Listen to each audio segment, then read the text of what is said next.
Hello friends, welcome to my channel physics classes. आज का आपका चैप्टर है 11 चैप्टर।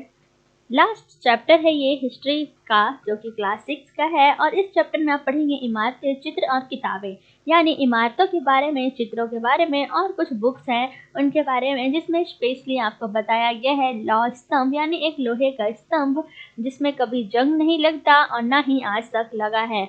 वो कुछ ऐसे खनिजों से मिलकर बना है जिसमें आज तक जंग नहीं लगा। और यहाँ पर जैसा कि आप हर हिस्ट्री के चैप्टर के स्टार्टिंग में किसी बच्चे की मदद से उस एग्जाम्पल को समझते हैं, तो यहाँ पर भी इस बच्चे का नाम है मरुदसामी, जो आज बहुत खुश था और अपने पहिएदार जो चेयर था उसमें बैठकर उसका भाई उसे वहां लाता है। एक यहाँ पे लिखा है ना लौह स्तंभ, एक स्तंभ जिसका नाम है कुतुब मीनार, उसे दिखाता है क्योंकि उसे अपने मरुदशाही उस दिन को, जो ये मरुदसामी है, वो कभी भूल नहीं पाता और इसी वजह से वो इन चीज़ों को याद करता है। और इसके बारे में भी आज हम पढ़ेंगे।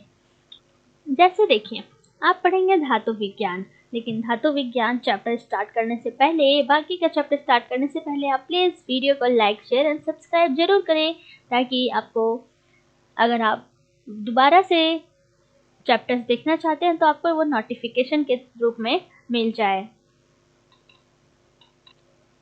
धातु विज्ञान प्राचीन भारतीय धातु वैज्ञानिक ने विश्व धातु विज्ञान के क्षेत्र में प्रमुख योगदान दिया। और जितने भी पुरातात्विक ये जितनी भी चीजें खोदते हैं, इन्होंने दर्शाया कि हड़प्पा वासी यहाँ पे बहुत अच्छे शिल्प थे और उन्हें तांबे की धातु कर्म यानी धातु शोधन की भी बहुत अच्छी जानकारी हुआ करती थी। और उन्होंने तांबे और टीन को मिलाकर कांसा भी बनाया था। और जहाँ हड़प्पावासी कांसे युग से जुड़े थे और वहीं उनके उत्तराधिकारी लौह युग से संबंध थे। और भारत अत्यंत विकसित किस्म के लोहे का निर्माण करता था, जिसे खोटा लोहा, पिटवा लोहा और ढलवा लोहा कहा जाता था। तो यहाँ पर बेसिकली 3 लोहे की बात की गई है, खोटा, पिटवा और ढलवा। तो ये है लोहे के कुछ प्रकार जो प्राचीन काल से यूज किए जा रहे हैं। जैसा कि आपको मैंने स्टार्टिंग में बताया, एक ऐसा लोहा जिसमें, एक ऐसा स्तंभ जिसमें आज तक ना कभी जंग लगा है और पहले भी नहीं लगा था। देखिए, लौह स्तंभ महरौली दिल्ली में कुतुब मीनार के परिसर में ये लौह स्तंभ भारतीय शिल्पकारों की कुशलता का एक अद्भुत उदाहरण है। और इसकी ऊंचाई जो है, हाइट यानी 7.2 मीटर, और इसका जो वेट, वजन 3 टन से भी ज़्यादा है। और इसका निर्माण लगभग 150 साल पहले हुआ था। और इसके बनने के समय की जानकारी हमें इस पर खुदे अभिलेखों से मिलती है, यानी इस पर कुछ चीज़ें लिखी भी गई है और इसी के थ्रू हमें ये जानकारी मिलती है कि ये कब बना। और इसमें चंद्र नाम के एक शासक का जिक्र है, जो संभवतः गुप्त वंश से हैं। और इन्होंने, यहाँ पर आश्चर्य की बात यह है कि इसके बाद इसमें जंग भी नहीं लगा। जैसा कि आपको मैंने बताया कि इसमें विशेष तौर पर जो बात देखी जा रही है या देखी जाती है, वो ये है कि इसमें किसी भी प्रकार का जंग नहीं लगता। तो आप समझ सकते हैं कि ये लौह स्तंभ किन खनिजों से बना होगा। अब बात करते हैं ईंटों और पत्थरों की इमारतें। ये तो लोहे की बात थी, अब यहाँ पर ईंटों और पत्थरों की इमारतों के बारे में बात करेंगे। जैसे कि हमारे शिल्पकारों की कुशलता के नमूने स्तूपों जैसे यहाँ पे कुछ इमारतों में देखने को मिलते हैं। स्तूप यानी इसका अर्थ होता है टीला। हालांकि स्तूप विभिन्न आकार के होते हैं। इसके बारे में आप, टीले के बारे में, स्तूप के बारे में, ये सारी चीज़ें आप 11-12 की क्लासेस, ये मेन रूप से आप 12th में देखेंगे स्तूप के बारे में। और इनका जो आकार है यहाँ पर गोल तथा लंबे, तो कभी बड़े या छोटे भी देखने को मिलते हैं। और उन सब में एक समानता है, प्राय सभी स्तूपों के भीतर एक छोटा सा डिब्बा रखा रहता है। और इन डिब्बों में बुद्ध या उनके अनुयायियों के शरीर के अवशेष, जैसे अवशेष यानी जो चीज़ें बेकार हो गई हो और उन्हें याद के रूप में रखा जाता है, जैसे दांत या हड्डी या जले हुए राख। और उनके द्वारा प्रयुक्त कोई चीज या कोई कीमती पत्थर अथवा सिक्के भी रखे रहते थे। और इसे धातु मंजूषा कहते हैं, यानी ये सारी जो चीजें हैं उन्हें धातु मंजूषा कहा जाता है। और प्रारंभिक स्तूप धातु मंजूषा के ऊपरी रखा मिट्टी का टीला होता था और बाद में टीले को ईंटे से ढक दिया गया। और बाद के काल में उस गुंबद नुमा ढांचे को तराशे हुए पत्थरों से ढक दिया गया। और आप देखेंगे कि स्तूपों के चारों ओर जो भी चारों ओर परिक्रमा होने के बाद एक वृत्ताकार यहाँ पर पथ बना हुआ है, यानी रास्ता, जिसे प्रदक्षिणा पथ कहते हैं, और इस रास्ते को रेलिंग से घेर दिया जाता था और जिसे वेदिका कहा जाता था। जैसा कि आप देख रहे हैं यहाँ पे जो ये रेलिंग है, इन्हें इन सारी चीज़ों से घेर दिया जाता था और इसे ही वेदिका कहते हैं। वेदिका में प्रवेश द्वार बने होते थे और ये रेलिंग तथा तोरण प्राय मूर्ति कला की सुंदर सुंदर कलाकृतियों से सजे होते थे। आप मानचित्र 7 यानी मैप 7 में देखेंगे अमरावती। अमरावती के बारे में भी बहुत अच्छे से समझाया गया है क्लास 12th में। अभी तो आप इसमें क्लास 6 में पढ़ रहे हैं। इसमें बहुत बेसिक सी चीज़ें हैं, उस पर पूरा चैप्टर इन्हीं के ऊपर दिया गया है। और यहाँ एक भव्य स्तूप हुआ करता था जो लगभग 2000 साल पहले इस स्तूप को सजाने के लिए शिलाओं पर चित्र उकेरे यानी बनाए गए थे। और बहुत बार पहाड़ियों को काट कर बनावटी गुफाएं बनाई जाती थी और इस तरह की बहुत सी गुफाओं को मूर्तियों तथा चित्रों द्वारा सजाया जाता था।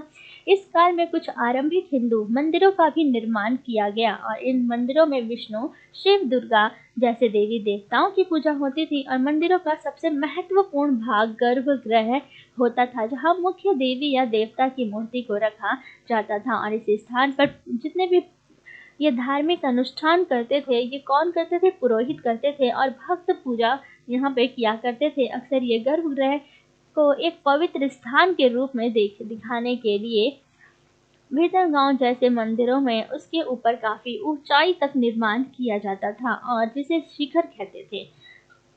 शिखर का निर्माण एक बहुत ही कठिन कार्य के लिए सावधानी से योजना बनानी पड़ती थी और अधिकतर मंदिरों में मंडप नाम की एक जगह होती थी। यह एक सभागार यानी मंडप एक सभागार होता था जहां लोग इकट्ठा होकर कुछ चर्चा करते थे।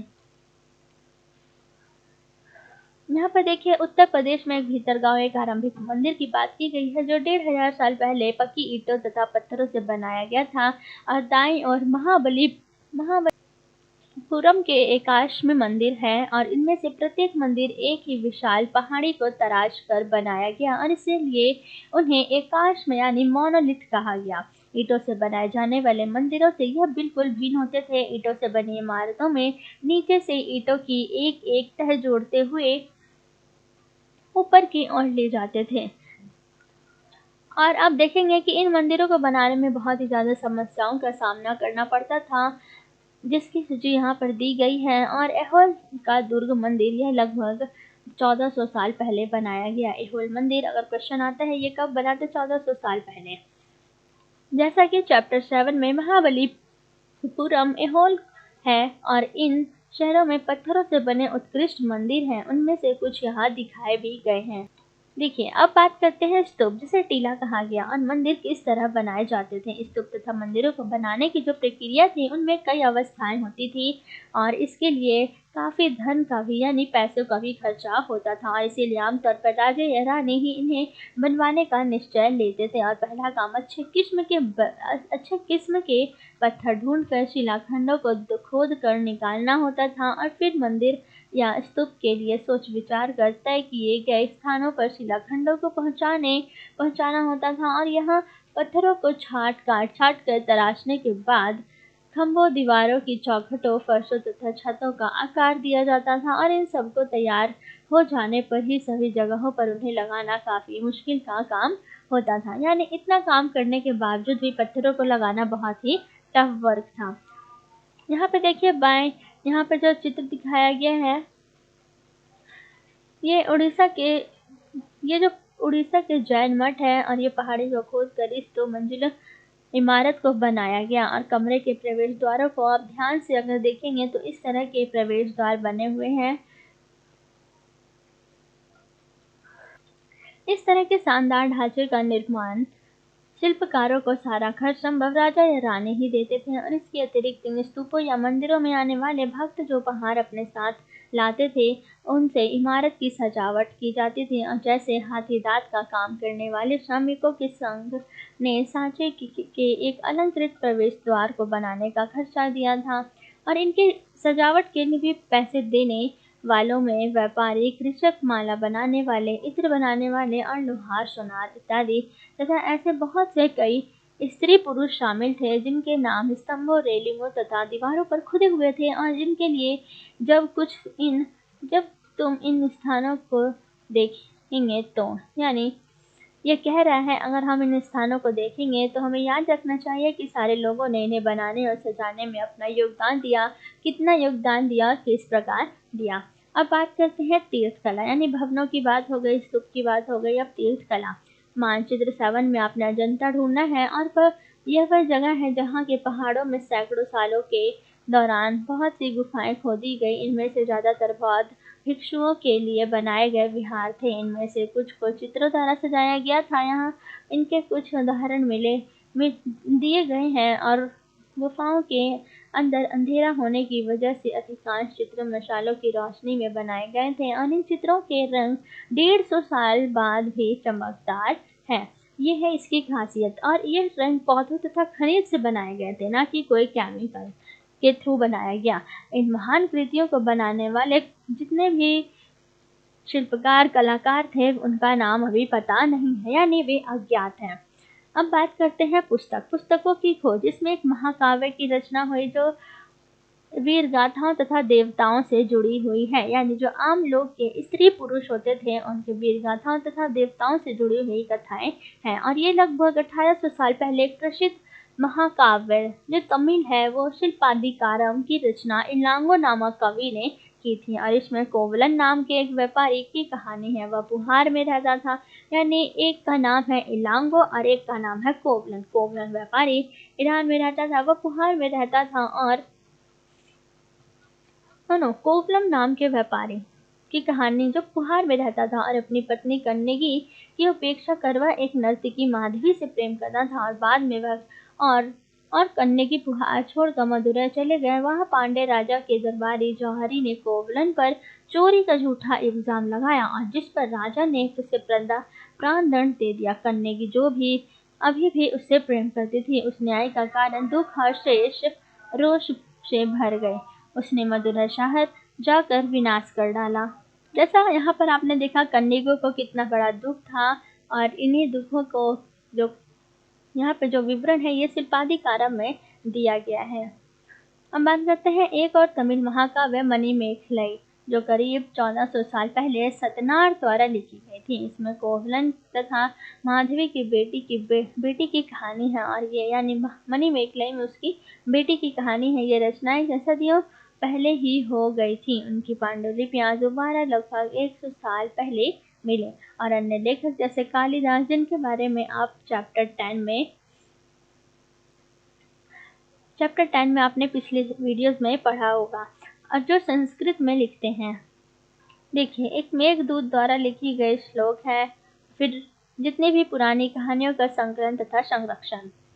हिंदू धर्म से जुड़ी बहुत सी कहानियां जो बहुत पहले से प्रचलित थी इसी काल में लिखी गई और इनमें पुराण भी शामिल है। और जो जितने भी पुराण का शाब्दिक अर्थ है प्राचीन पुराणों में विष्णु, शिव, दुर्गा या पार्वती जैसे देवी देवताओं से जुड़ी कहानियां हैं। इनमें इन देवी देवताओं की पूजा की विधियां दी गई हैं। इसके अतिरिक्त इनमें संसार के सृष्टि तथा राजाओं के बारे में भी बताया गया है। तो यह है पुस्तकों में लिखी गई कहानियों के बारे में। और अधिकतर पुराण संस्कृत श्लोक में लिखे गए जिसमें सब उन्हें सुन और समझ सकें। स्त्रियां तथा शूद्र जिन्हें वेद पढ़ने की अनुमति नहीं थी वे भी इसे सुन सकते थे और जो भी पुराण का पाठ जो भी पुजारी मंदिरों में किया करते थे जिसे लोग सुनने आते थे। और तो संस्कृत महाकाव्य की बात की गई है। पहला है रामायण, दूसरा महाभारत या महाभारत या रामायण जो लंबे अरसे से लोकप्रिय रहे और आज भी हम इन्हें देखने में इंटरेस्टेड रहते हैं। और यहाँ बताया जा रहा है कि आप उन कहानियों से परिचित होंगे जो महाभारत कौरवों पांडवों की कहानी थी, लड़ाई थी के बीच युद्ध थी। उस युद्ध का उद्देश्य जो भी ये वंश थे हस्तिनापुर की राजधानी हस्तिनापुर की गद्दी प्राप्त करना था। यह कहानी तो बहुत ही पुरानी है पर आज हम जिस रूप से जानते हैं वह करीब 1,500 साल पहले लिखी गई। और माना जाता है कि पुराणों और महाभारत दोनों को ही एक व्यास का नाम के ऋषि ने संकलित किया था। महाभारत में ही भगवत गीता भी है। इसके बारे में आप चैप्टर 9 में पढ़ चुके हैं। रामायण की कथा कौशल के राजकुमार राम के बारे में, यानी अगर आपको पता है राम नाम का शब्द, तो राम कहाँ के राजकुमार थे? कौशल के। और उनके पिता उनके पिता ने उन्हें वनवास दे दिया था और वन के में उनकी पत्नी सीता का लंका के राजा रावण ने अपहरण कर लिया। सीता को वापस पाने के लिए राम को लड़ाई लड़नी पड़ी। वे विजयी होकर कौशल की राजधानी अयोध्या लौटे और महाभारत की तरह ही यहाँ पर जो महाभारत की तरह ही रामायण भी एक प्राचीन कहानी है। देखिए, बार बार रासायनिक आ रहा था। रामायण एक प्राचीन कहानी है जिसमें बाद में लिखित रूप दिया गया और संस्कृत रामायण के लेखक वाल्मीकि माने जाते हैं। यानी अगर पूछा जाता है कि रामायण के रचयिता कौन है, तो संस्कृत रामायण के रचयिता वाल्मीकि को माना जाता है। आम लोगों द्वारा कही जाने वाली कहानियों के बारे में देखते हैं, जहाँ पर गीतों की रचना है, गाने गाते हैं, नाचते हैं, नाटकों का खेल होता है। इस तरह की जातक पंचतंत्र की कहानियों के रूप में सुरक्षित किए गए हैं और जातक कथा जो अक्सर स्तूप की रेलिंगों तथा अजंता के चित्रों में दर्शाई जाती हैं। देखिए, बंदर राजा की कहानी। यहाँ पर बंदर राजा की कहानी, यानी एक बंदरों का झुंड होता है, उनमें एक बंदरों का राजा होता है, उसकी यहाँ पे पूरी कहानी है। अब विज्ञान पुस्तकें। अभी पहले आपका टॉपिक था पुस्तकें की कहानी, पुस्तकों की कहानी। अब आप देखेंगे विज्ञान की पुस्तकें, यानी इसी समय गणितज्ञ और खगोल शास्त्री आर्यभट्ट ने संस्कृत में आर्यभट्टियम नामक पुस्तक लिखी और इसमें उन्होंने लिखा कि दिन और रात पृथ्वी के अपनी धुरी पर चक्कर काटने की वजह से होते हैं, जबकि लगता है कि रोज सूर्य धुरी पर चक्कर काटने की वजह से होता है, और जबकि लगता है कि रोज सूर्य निकलता है और डूबता भी है। उन्होंने ग्रहण के बारे में भी एक वैज्ञानिक तर्क दिया। उन्होंने वृत्त की परिधि को मापने के लिए विधि ढूंढ निकाली, और जो लगभग उतनी ही सही थी जितना कि आज प्रयुक्त होने वाली विधि। और ब्रह्ममिहिर, ब्रह्मगुप्त और भास्कराचार्य कुछ अन्य गणितज्ञ और खगोलविदा थे जिन्होंने बहुत सी खोजें की, और इनके बारे में आप आगे पता लगाएंगे। देखिए, जैसे शून्य का खोज किसने किया? आयुर्वेदा, यानी शून्य का प्रयोग सबसे पहले होता रहा था। अब भारत में गणितज्ञ ने शून्य के लिए एक नए चिन्ह का आविष्कार किया और इसके गिनती की यह पद्धति अरबों द्वारा अपनाई गई थी, और तब यूरोप में भी फैसला फैल गई और आज भी यह पूरी दुनिया में प्रयोग की जाती है, यानी शून्य हर जगह यूज किया जाता है। अब देखिए, आयुर्वेद चिकित्सा विज्ञान की एक विख्यात पद्धति है और जो प्राचीन भारत में विकसित हुई। प्राचीन भारत में आयुर्वेदा के 2 प्रसिद्ध चिकित्सक थे, और जिसका नाम था द्वितीय तथा सुश्रुत, यानी 4वीं शताब्दी ईस्वी। यहाँ पर एक संहिता है, चरक संहिता, जो चरक द्वारा रचित औषधि शास्त्र की एक उल्लेखनीय पुस्तक है। और अपने चर्चा श्रुतु संहिता में श्रुतु ने शल्य चिकित्सा की विधियों का विस्तृत वर्णन किया। अब बात करते हैं कागज, यानी जब एक्स्ट्रा नॉलेज अन्यत्र की बात आती है, तो यहाँ पर आज का टॉपिक है इसमें कागज हमारे लिए कैसे उपयोगी है और ये कैसे बनता है। जैसा कि आप जानते हैं कि रोजमर्रा की जिंदगी का यह एक हिस्सा है, और कागज पर छपी होती चीजें उसी तरह लिखने के लिए भी आज कागज का ही उपयोग करते हैं। कागज का आविष्कार लगभग 1900 साल पहले काई लून नाम के व्यक्ति ने चीन में किया, और उसने पौधों के रेशों, जितने भी कपड़े हैं, रस्सियों और पानी निचोड़ा और सब सुखाकर कागज बनाया। आज भी हाथ से कागज बनाने के लिए इसी विधि का अपनाया जाता है, और कागज बनाने की तकनीक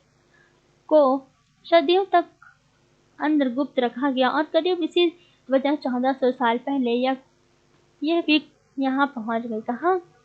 जिसका नाम है कोरिया। इसके तुरंत बाद ही जापान तक फैली, और लगभग 1800 साल पहले यह बगदाद में पहुंची, और फिर बगदाद से यूरोप, अफ्रीका और एशिया के अन्य भागों में भी फैली। इस प्रकार इस उपमहाद्वीप में भी कागज की जानकारी बगदाद से ही हो गई। तो ये था कागज का सफर, कि कागज कैसे बना और कैसे बनाया जाता है।